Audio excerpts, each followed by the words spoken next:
আজকে আমরা class 10-এর C favour থেকে কোশ্চেন অ্যান্সার নিয়ে আলোচনা করব। মোস্ট ইম্পর্টেন্ট কোশ্চেন অ্যান্সার নিয়ে আলোচনা করব আমরা, যেগুলো তোমাদের পরীক্ষাতে আসার চান্স সব থেকে বেশি।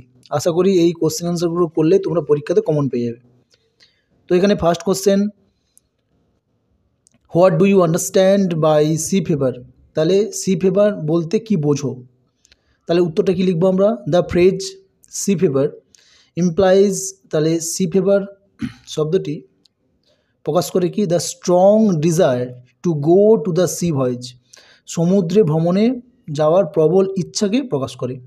The call of the sea is so strong, সমুদ্রের ডাক এতটাই প্রবল, দ্যাট যে it cannot be denied, এটা অস্বীকার করা যায় না। Next question, why does the poet want a Windy day for his journey? কবি কেন তার যাত্রার জন্য একটি বাতাসের দিন বা বাতাসপূর্ণ দিন চেয়েছিল? Wind always help ship to sail on the sea and to go long distance. বাতাস সবসময় কী করে না, জাহাজকে সমুদ্র যাত্রায় সাহায্য করে এবং দীর্ঘ দূরত্ব যেতে সাহায্য করে। The poet has an uncontrollable urge for a C voyage, সমুদ্রে ভ্রমণের জন্য কবির যে একটা অনিয়ন্ত্রিত তাগিদ রয়েছে। So the poet wants Windy day for his journey, সুতরাং তাই কবি কী করেছিল? তার যাত্রার জন্য একটি বাতাসের দিন চেয়েছিল। সো দ্যাট, যাতে করে his ship can travel long distance at sea without any obstacle, যাতে করে তার জাহাজটি কোনো বাধা ছাড়াই সমুদ্রের দীর্ঘ দূরত্ব ভ্রমণ করতে পারে। Next question, whose call must the poet respond to and why? কবিকে কার ডাকে সাড়া দিতে হবে এবং কেন দিতে হবে? The poet must respond to the wild and clear call of the C, কবিকে অবশ্যই সমুদ্রের বন্য এবং পরিষ্কার আহ্বানে সাড়া দিতে হবে।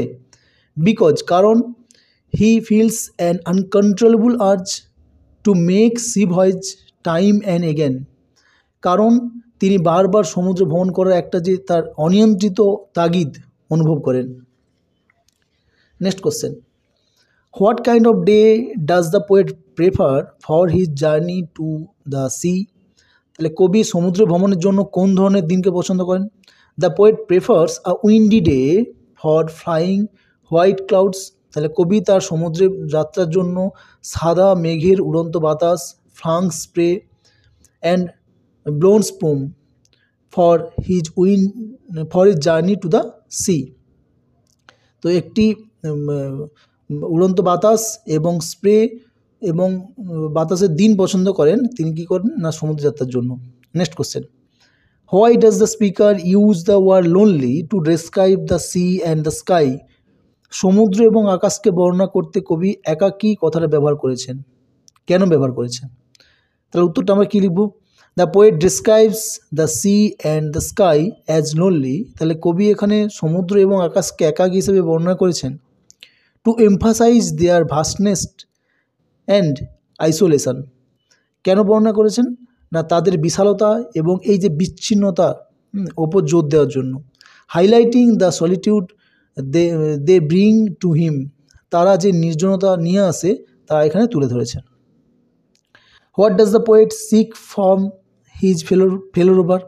কবি তার সহকর্মীর কাছ থেকে কী চান? The poet seeks a merry on a cheerful story from his লাফিং ফেলো রোভার, তাহলে কবি তার হাস্যরত সহকর্মীর কাছ থেকে কী চেয়েছিলেন? একটা আনন্দময় মুহূর্ত বা একটা আনন্দময় গল্প শুনতে চেয়েছিলাম। What may not be denied, কী অস্বীকার করা যায় না? The call of the running tide is a wild and clear call that may not be denied, তাহলে একটা চলমান ঢেউয়ের ডাক একটি বন্য এবং স্পষ্ট কল, যেটা অস্বীকার করা যায় না। What things does the speaker want for going on a sea journey? তাহলে সাগরে যাওয়ার জন্য বা সমুদ্র ভ্রমণের জন্য কবি এখানে কি দরকার ছিল বা কবি কি চেয়েছিল? আচ্ছা, এই কোশ্চেনটা ঘুরিয়ে অনেকভাবে আসতে পারে, এভাবে ঘুরিয়ে আসতে পারে, what does the poet require to go down to the C? সাগরে যাওয়ার জন্য তার কি দরকার ছিল? বা কোশ্চেনটা ঘুরিয়ে এভাবে আসতে পারে, which thing does the poet need for sailing? কী জিনিসটা প্রয়োজন ছিল তার সমুদ্র ভ্রমণের জন্য? হোয়াট ডাজ দ্য পোয়েট আক্স ফর হিজ সি ভয়েজ? কবিতা সমুদ্রযাত্রার জন্য কী চান? তো কোশ্চেনটা 4 ভাগে আসতে পারে, মানে বিভিন্ন টাইপের, কিন্তু একটা উত্তর। The poet requires a tall ship, একটা লম্বা জাহাজ, a star to steer by, পথ নির্দেশ করার জন্য একটা তারাকে চেয়েছিল। দ্য হুইলস কিক, চাকার kick, and windy day to go down to the sea, এবং কী চেয়েছিল, একটা সমুদ্রে যাওয়ার জন্য একটা বাতাসের দিন চেয়েছিল। Next question, why does the poet want to go down to the sea again, কবি কেন আবার সমুদ্রে যেতে চান? The poet wants to go down to the sea again, কবি পুনরায় সমুদ্রে যেতে চান কারণ because he is drawn to the beauty and the adventure of the C, সমুদ্রের যে সৌন্দর্য এবং তার রোমাঞ্চের প্রতি কবি আকৃষ্ট হয়ে গিয়েছিল, তাই তিনি আবার সমুদ্রে চেয়েছিলেন। এরপর next question, what birds and animals can the poet see during his journey, তাহলে কবি তার ভ্রমণকালে কোন পাখি এবং প্রাণী দেখতে পান? The poet can see seagulls and whales during his journey, তাহলে কবি তার সমুদ্র ভ্রমণের সময় সিগাল এবং তিমি দেখতে পান। Who are calling the poet to go down to the sea again, কবিকে আবার সাগরে যেতে ডাকছে কারা? বা কোশ্চেনটা ঘুরিয়ে এভাবে আসতে পারে, who are calling the poet, তাহলে অ্যান্সারটা কী লিখবো আমরা? A wild call and a clear call of the running tide, তাহলে একটি বন্য ডাক এবং ছুটে চলা ঢেউয়ের স্পষ্ট ডাক। Calling the poet to go down to the sea again, কবিকে আবার সমুদ্রে যাওয়ার জন্য আহ্বান জানায়। What does the phrase blown spume signifies, তাহলে ব্লোন স্পুন এই ফ্রেজটার দ্বারা কী বোঝানো হয়েছে? The phrase blown spume signifies a windy day with white clouds flying, তাহলে ব্লোন স্পুম এই বাক্যাংশটির দ্বারা কী বোঝানো হয়েছে না, একটি বাতাসের দিনকে বোঝানো হয়েছে যেটা সাদা মেঘ, যে দিনটাতে সাদা মেঘ উড়ছে। And flung spray that day the narrator want to go down to the sea again, এবং সেই দিন বক্তা আবার সমুদ্রে যেতে চেয়েছেন। What kind of mood of the poet is reveal in the extract part of the poem, তাহলে কবিতার অংশে কবির কী ধরনের মেজাজ এখানে প্রকাশ পেয়েছে? তাহলে উত্তরটা আমরা এভাবে লিখব, the mood of the poet was that, তাহলে কবির মুডটা ছিল এভাবে যে of a vagrant gypsy life through his sea voyage journey, কবির মেজাজটা ছিল সমুদ্রযাত্রার মধ্য দিয়ে একটি ভবঘুরে একটা জিপসির জীবনের মতো। Next question, what is mean here by tall ship, তাহলে এখানে লম্বা জাহাজের দ্বারা কী বোঝানো হয়েছে? Tall ship refers to sturdy and well build ship, তাহলে টল শিপ বলতে এখানে বোঝানো হয়েছে একটা মজবুত এবং সুনির্মিত একটি জাহাজ। Capable of withstanding the sea challenges, যা সমুদ্রের বিভিন্ন চ্যালেঞ্জ মোকাবিলা করতে সক্ষম। And the last question, very important question, what does the poet want at the end of it sea voyage, কবি তার সমুদ্রযাত্রার পর কি করতে চান?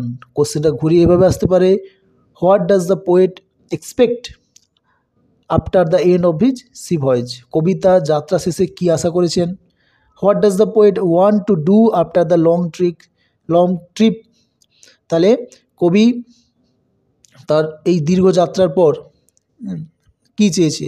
কোশ্চেনটা ঘুরিয়ে এভাবে আসতে পারে, what is mean by the last line of the poem, কবিতার শেষ লাইন বলতে এখানে কী বোঝানো হয়েছে? তাহলে উত্তরটা আমরা কীভাবে লিখব? At the end of his sea voyage, কবিতার ভ্রমণের শেষে the poet express hearing stories from the fellow mariner, কবি তার সহকর্মীর কাছ থেকে গল্প শোনার প্রকাশ করেছে। He also expects to have a peaceful sleep, সে একটা খুব শান্তিপূর্ণ একটা ঘুম চেয়েছে। ফুল অফ সুইট ড্রিমস, এবং যেটা পুরো স্বপ্নে খুব মিষ্টি একটা স্বপ্নে ভরা। When the journey of the long tricks is over, যখন তার মানে দীর্ঘ যাত্রা শেষ হবে সমুদ্রযাত্রা, তারপরে সে চেয়েছে একটা শান্তিপূর্ণ ঘুম, যেটা একটা মিষ্টি স্বপ্ন দিয়ে থাকবে বা মিষ্টি স্বপ্ন দিয়ে সম্পূর্ণ হবে। ঠিক আছে, তো এই যে কোশ্চেনগুলো তোমরা অবশ্যই করে যাবে, এর মধ্যে থেকে তোমরা পরীক্ষায় কমন পেয়ে যাবে। ওকে, থ্যাংক ইউ।